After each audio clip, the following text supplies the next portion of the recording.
Hello friends, இன்றைக்கி நம்ம பார்க்க போகிறது 12th ஸ்டாண்டர்ட் தமிழ் பகுபத உறுப்பிலக்கணம்.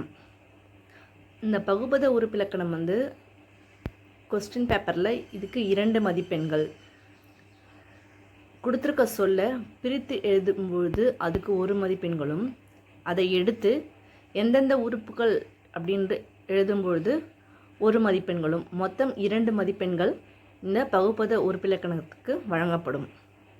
இந்த பகுபத உறுப்பிலக்கணம் எப்படி பிரிக்கலாம், பிரித்து எப்படி எழுதலாம் அப்படின்றத இந்த வீடியோவில் பார்க்கலாம். முதல்ல இதோட உறுப்புகள்லாம் என்னென்ன அப்படின்னு பார்த்துருவோம். இது 6 உறுப்புகள் இருக்குது. அதாவது பகுதி, விகுதி, இடைநிலை, சாரியை, சந்தி, விகாரம்.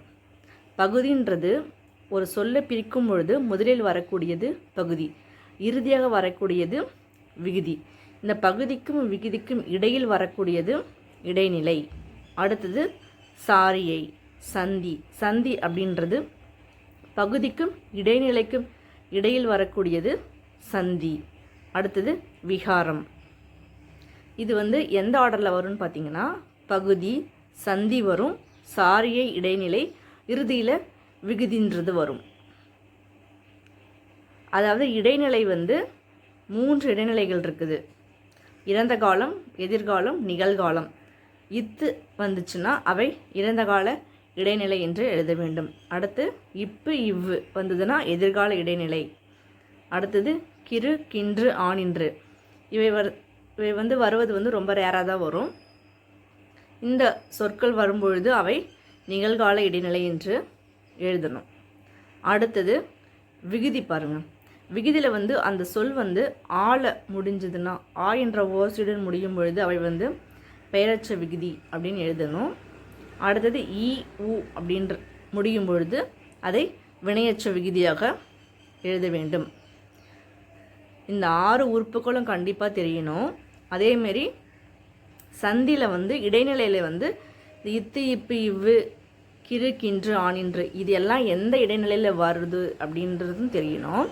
அடுத்தது விகுதி, அது எந்த ஓசையில் முடியுது அப்படின்றதும் நமக்கு தெரியணும். இது தெரிஞ்சதுனாலே பகுபத உறுப்பிலக்கணத்தை நம்ம ஈஸியாக எழுதலாம். அதை ஒரு எடுத்துக்காட்டு மூலமாக உங்களுக்கு சொல்லும்பொழுது தான் புரியும். பாருங்கள், இங்கே வைத்தார் அப்படின்ட்டுருக்கு. இது நம்ம உறுப்பிலக்கணத்தில் பிரிக்க போகிறோம். ஃபஸ்ட்டு இந்த வைத்தாரை எப்படி பிரிக்கணும்னா, ஃபஸ்ட்டு வரக்கூடியது பகுதி கட்டளை பொருளில் இருக்கணும்.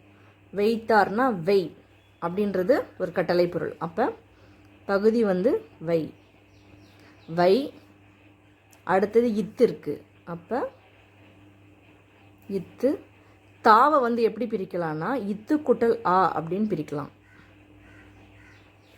இந்த இரு இதோட கூட சேர்ந்து வந்துடும்.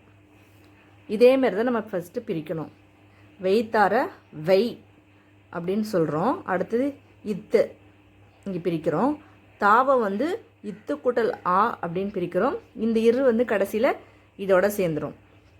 இப்போ இதுக்கு 1 மதிப்பெண்கள். இதை எடுத்து நம்ம எந்தெந்த உறுப்புகள் சொல்லி எழுதணும் அதுக்கு 1 மதிப்பெண்கள், மொத்தம் 2. ஸோ அப்போ வை. வைன்றது பகுதி.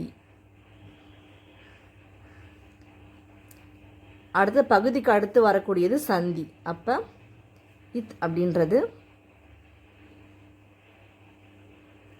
சந்தி. அடுத்தது, அதாவது இது பகுதி, இது விகுதி. இதுக்கு நடுவில் இங்கே வரக்கூடியது, சந்திக்கு அடுத்து வரக்கூடியது இடைநிலை. இது இத்துன்றது எதில் வரும்? இறந்த கால இடைநிலை.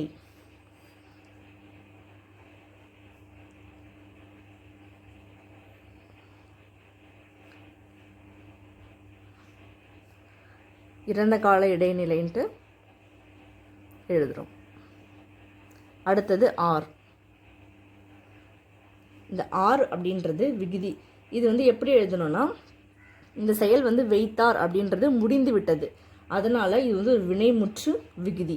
ஆர் அப்படின்றது பல பேரை குறிக்கிறனால பலர்பால் வினைமுற்று விகுதி.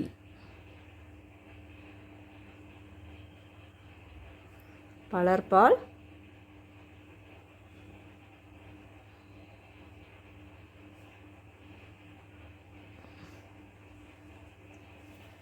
இதே போல் தான் எடுத்து எழுதணும்.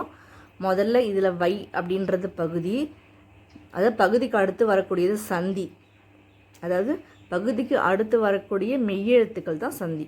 அப்போ இத்துன்றது சந்தி, அடுத்து சந்திக்கு அடுத்து வரக்கூடியது இடைநிலை. அது வந்து இறந்த காலமா நிகழ்காலமா எதிர்காலமான்னு நீங்கள் கண்டுபிடிச்சிட்டு எழுதணும். அப்போ இதில் இத்து அப்படின்றது இறந்த கால இடைநிலை. அடுத்தது ஆர், இது வந்து விகுதி தான். அது வந்து என்ன விகுதின்னு நம்ம கண்டிப்பாக எழுதியாகணும்.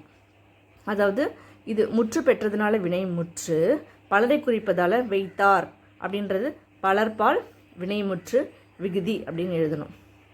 இப்போ நம்ம இயல் 1 இருக்கக்கூடிய இந்த உறுப்பிலக்கணத்தை நம்ம பார்க்கலாம்.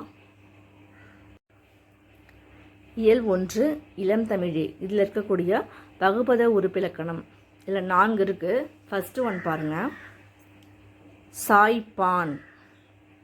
இதை வந்து ஃபஸ்ட்டு நம்ம பிரிக்கணும், அடுத்து எடுத்து எழுதணும். சாய்ப்பான் அப்படின்றது சாய். விம்முகின்ற, விம்மு ஒரு கட்டளை பொருள் வருதா. வியந்து அப்படின்னா விய.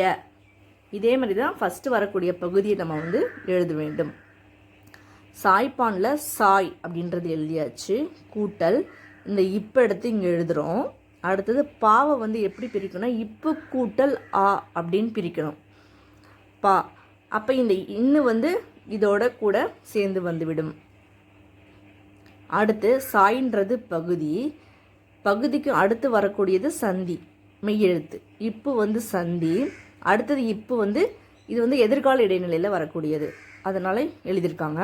அடுத்தது ஆண் அப்படின்றது, இது வந்து ஒரு ஆண் அப்படின்ற ஆண்பால் வினைமுற்று விகுதி, அதாவது இது படற்கை, படற்கை ஆண்பால் வினைமுற்று விகுதி அப்படின்ட்டு எழுதுகிறாங்க.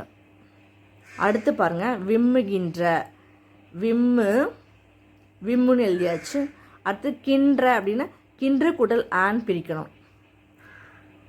விம்மு அப்படின்றது பகுதி, கின்று அப்படின்றது நிகழ்கால இடைநிலையில் வரக்கூடியது. ஆ அப்படின்னு வந்தாலே இது விகுதியில் வந்து வினையச்ச விகுதியா பெயரச்ச விகுதின்னு எழுதணும் இல்லையா. அப்போ ஆ வந்து பெயரச்ச விகுதி அப்படின்னு எழுதிட்டாங்க. அடுத்து பாருங்கள், வியந்து, விய பிரிச்சாச்சு. அடுத்து இருக்கக்கூடிய எழுத்துக்கள் வந்து இந்திருக்கு. இந்த வந்து நம்ம பெரும்பாலும் இத்து பிராக்கெட்டில் இந்துன்னு தான் நம்ம எழுதணும், பிரிக்கணும்.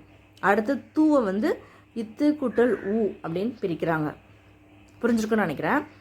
விய அப்படின்றது பகுதி, இத்து வந்து சந்தி, இந்தானது விகாரம் அப்படின்னு எழுதணும், கண்டிப்பாக எழுதியாகணும்.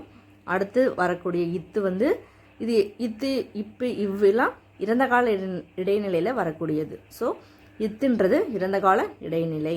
ஊ அப்படின்றத நம்ம வந்து விகுதியில் வந்து இது பார்த்துருக்கோம், வினையச்ச விகுதி அப்படின்னு பார்த்துருக்கோம். அடுத்தது இருந்தாய், இது எப்படி பிரிக்கணும்னா இருந்தாய இரு, இருன்னு பிரிச்சாச்சு. அடுத்தது இந்திருக்கு, இந்த வந்து இதில் பிரித்த மாதிரியே இத்து பிராக்கெட்டில் இந்துன்னு பிரிக்கணும். தாவை வந்து இத்து கூட்டல் ஆண் பிரிக்கிறோம், இந்த ஈ வந்து இது கூடவே வந்துடும். அப்போ இரு அப்படின்றது பகுதி, இத்து வந்து சந்தி, இந்தானது விகாரம் அப்படின்னு எழுதணும். இந்த இத்து வந்து இறந்த கால இடைநிலை. ஆய் அப்படின்றது ஒருத்தவங்களை முன்னிலையில் இது வந்து ஒருமையில் பற்றி பேசக்கூடியது. இருந்தாய் அப்படின்றது முற்று பெற்றதுனால வினைமுற்று, முன்னிலை ஒருமையில் சொல்லக்கூடியது, ஒருமை வினைமுற்று விகுதி அப்படின்னு எழுதணும். இது உங்களுக்கு புரிஞ்சிருக்குன்னு நினைக்கிறேன். அடுத்த வீடியோவில் வேறு ஒரு பகுபத உறுப்பிலக்கணத்தோடு சந்திக்கலாம். நன்றி.